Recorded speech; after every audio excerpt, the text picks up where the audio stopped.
আসসালামু আলাইকুম। আন্তর্জাতিক বাংলা সংবাদে আপনাদের স্বাগতম। শুরুতে জানিয়ে দিব সংবাদ শিরোনাম, পরে বিস্তারিত। ইসরায়েলে আরো বড় হামলা চালানোর হুঁশিয়ারি হিজবুল্লাহর। আরো জানিয়ে দিব লেবাননে ইসরায়েলে হামলা, মধ্যপ্রাচ্য সংঘাত ছড়িয়ে পড়ার সংখ্যা এবং পাকিস্তানের ঘাঁটিতে হামলা, 6 সেনা নিহত।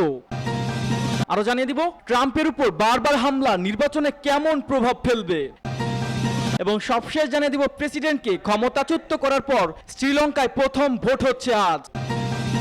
ইসরায়েলে আরো বড় হামলার হুঁশিয়ারি হিজবুল্লাহর। ইসরায়েলের বড় ধরনের হামলা চালিয়েছে লেবাননের সশস্ত্র গোষ্ঠী হিজবুল্লাহ। 25শে আগস্ট ইসরায়েলের 11টি সামরিক ঘাঁটি ও ব্যারাক লক্ষ্য করে 300-র বেশি কাতিউশি রকেট ছুড়েছেন ইরানি সমর্থিত গোষ্ঠী। ভবিষ্যতে প্রয়োজনে আরো বড় আকারে হামলার হুঁশিয়ারি দিয়েছেন হিজবুল্লাহর প্রধান নেতা সায়েদ হাসান নাসরুল্লাহ। 25শে আগস্ট টেলিভিশনে দেয়া এক ভাষণে হাসান নাসরুল্লাহ বলেন, এই হামলার মাধ্যমে ইসরায়েলে কোনো ক্ষয়ক্ষতি না হয়ে থাকে তাহলে পরবর্তীতে আবারও হামলা চালানো হবে। ইসরায়েলের দাবি হিজবুল্লাহ হামলা তাদেরকে কোনো ক্ষয়ক্ষতি হয়নি। এ বিষয়ে হিজবুল্লাহর প্রধান বলেন, এখনো আমরা মূল্যায়ন করব কতটা ক্ষতি হয়েছে। যদি ফলাফল সন্তোষজনক হয় তাহলে ফুয়াদ শুকুরের হত্যার প্রতিশোধ এখানে সমাপ্ত হিসেবে বিবেচনা করা হবে, আর সন্তোষজনক না হলেও আবারও হামলা হবে। গত 7 অক্টোবরের ইসরায়েলে হামাসের আকস্মিক অভিযানের পরে ইসরায়েল ও হিজবুল্লাহ সংঘাত শুরু হয়। গাজায় সামরিক আগ্রাসনের জবাবে ইসরায়েলি নিয়মিত হামলা চালাচ্ছে হিজবুল্লাহ, পাল্টা হামলা চালাচ্ছে ইসরায়েলি বাহিনীও। এতে উভয় পক্ষে যোদ্ধাসহ বহু বেসামরিক নাগরিক হতাহত হয়েছে। গত 30শে জুলাই লেবানন বিমান হামলা চালিয়ে হিজবুল্লাহর সিনিয়র সামরিক নেতা ফুয়াদ শুকুরে হত্যা করেছে ইসরায়েল। এই হত্যার কঠিন প্রতিশোধ নেওয়ার হুঁশিয়ারি দিয়ে হিজবুল্লাহ শুধু তাই নয়, কয়েকদিন পর থেকে ইসরায়েলে হামলা শুরু করে লেবাননের সশস্ত্র গোষ্ঠী। তারই ধারাবাহিকতায় রোববার দুই পক্ষের মধ্যে হামলা পাল্টা হামলা ঘটনা ঘটে। ভোররাতে কয়েক ডজন ইসরায়েলি যুদ্ধ বিমান দক্ষিণ লেবাননে আক্রমণ চালায়। ইসরায়েলি বাহিনীর দাবি, হিজবুল্লাহর লেবাননে ইসরায়েলের হামলা, মধ্যপ্রাচ্য সংঘাত ছড়িয়ে পড়ার সংখ্যা। ফিলিস্তিনি গাজায় চলমান যুদ্ধের মধ্যে তীব্রত হচ্ছে ইসরায়েল ও লেবাননের সশস্ত্র গোষ্ঠী হিজবুল্লাহর মধ্যে সংঘর্ষ।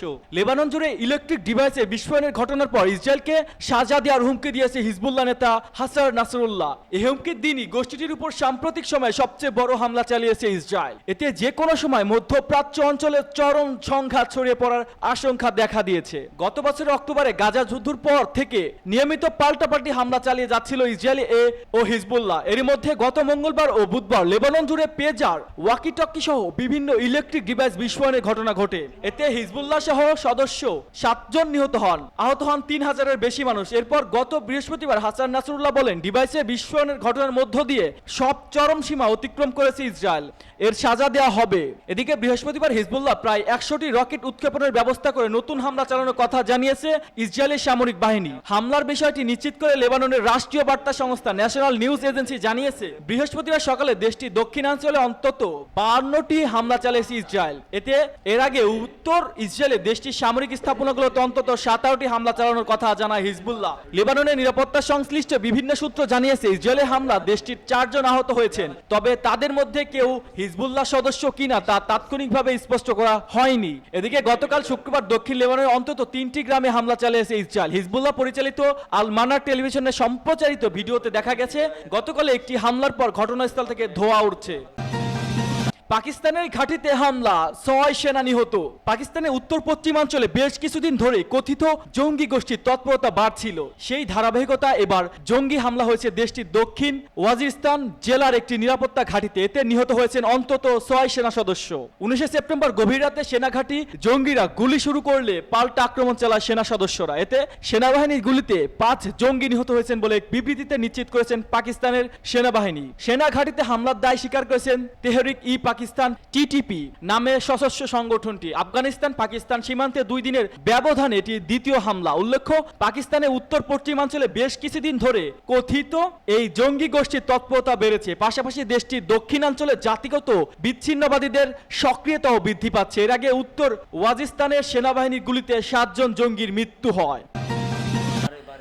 ট্রাম্পের উপর বারবার হামলা নির্বাচনে কেমন প্রভাব ফেলবে?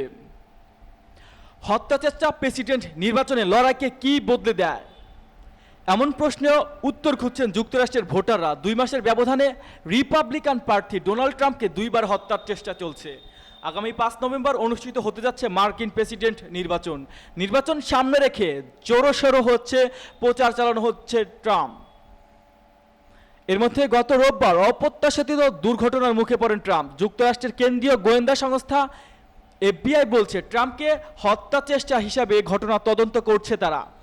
গত জুলাই মাসে পেনসিলভেনিয়া নির্বাচনী সমাবেশে ভাষণ দেওয়ার সময় বন্দুকধারী হামলা শিকার হন ডোনাল্ড ট্রাম্প। ওই হামলায় আরও আহত হলে প্রাণ বেঁচে যান তিনি। এর 2 মাস পরও আবারও তাকে হত্যা চেষ্টা করা হয়েছে বলে ধারণা করছে এফবিআই। গত রোববার যুক্তরাষ্ট্রের ফ্লোরিডা ক্যাম্পের গলফ মাঠের কাছে গুলির ঘটনা ঘটে। সেখানে ঝোপের কাছে থেকে ওত পেতেছিলেন আততায়ী। পরদিন এ বিষয়ে মুখ খুললেন ট্রাম্প। এক বিবৃতিতে তিনি বলেন, আমি কখনোই আত্মসমর্পণ করব না। জুলাই মাসে বুলেটের আঘাত থেকে প্রাণে বেঁচে গেলেও ট্রাম্পের মনোবল ছিল দৃঢ়। সেদিন রক্তাক্ত অবস্থায় সমাবেশের মঞ্চ থেকে নামতে মুষ্টি উঁচু করে জনতা দেখে বলেছিলেন, লড়াই লড়াই লড়াই। সর্বশেষ হামলার পর ট্রাম্পের দেওয়া বিবৃতি সেই মনোবলেরই পুনরাবৃত্তি ঘটছে। প্রেসিডেন্টকে ক্ষমতাচ্যুত করার পর শ্রীলঙ্কায় প্রথম ভোট হচ্ছে আজ। শ্রীলঙ্কার প্রেসিডেন্ট নির্বাচনে ভোট গ্রহণ শুরু হয়েছে আজ সকাল 7টায়। ভোট গ্রহণ শুরু হয়েছে, শেষ হবে বিকাল 4টায়। এরপর পরই শুরু হবে ভোট গণনা। আনুষ্ঠানিক ফলাফল পাওয়া যেতে পারে রোববার সকালে। 2019 সালে কর কমানো নীতি প্রবর্তন করে শ্রীলঙ্কার তৎকালীন প্রেসিডেন্ট গোতাবায়া রাজপক্ষে। সেই সঙ্গে করোনা মহামারীর প্রভাব কমে যায় রেমিটেন্স প্রবাহ ও পর্যটক খাতে আয়। এতে করে 2022 সালে দেশটি অর্থনৈতিক দেখা দেয় 70 বছরের ভয়াবহ মন্দা। মুদ্রাস্ফীতি বেড়ে দাঁড়ায় 70%। 2022 সালে গণ অভ্যুত্থানে বিলুপ্ত হয় গোতাবায়া রাজাপক্ষের সরকার। এই অবস্থায় কলম্বো শাসনভার গ্রহণ করেন বর্তমান প্রেসিডেন্ট রনিল বিক্রমসিংহে। নাজুক অর্থনীতি চাঙ্গা করতে আন্তর্জাতিক মুদ্রা তহবিলে IMF কঠোর শর্ত মানতে রাজি নন তিনি। $290 কোটি ঋণের জন্য দ্বিগুণ কর বৃদ্ধি, বিদ্যুৎ ভর্তুকি বাতিল সহ নানা রকম কৃতোৎসাহ কর্মসূচি গ্রহণ করেন বিক্রমসিংহে। এমন পরিস্থিতি এবার নির্বাচনে পরবর্তী নেতা বাছাইয়ের পরিবর্তিতে IMF এর কর্মসূচির উপর গণভোট হিসেবে উল্লেখ করেন বিশ্লেষকরা। সে সঙ্গে এবারের নির্বাচন বর্তমান প্রেসিডেন্ট রনিল বিক্রমসিংহের জন্য অগ্নি পরীক্ষা বলেও মত তাদের। ভারত ভিত্তিক স্থিক ট্যাঙ্ক অবজারভার রিজার্ভ ফাউন্ডেশন সহযোগী ফলো ভৌম্য বিবিসিকে বলেন, দেশের ক্রমবর্ধমান মূল্যস্ফীতি জীবনযাত্রার আকাশচুম্বী ব্যয় দরিদ্র ভোটারদেরকে মূল্য স্থিতিশীল করতে এবং জীবিকা উন্নত করার সমাধানের জন্য মরিয়া করে তুলছে।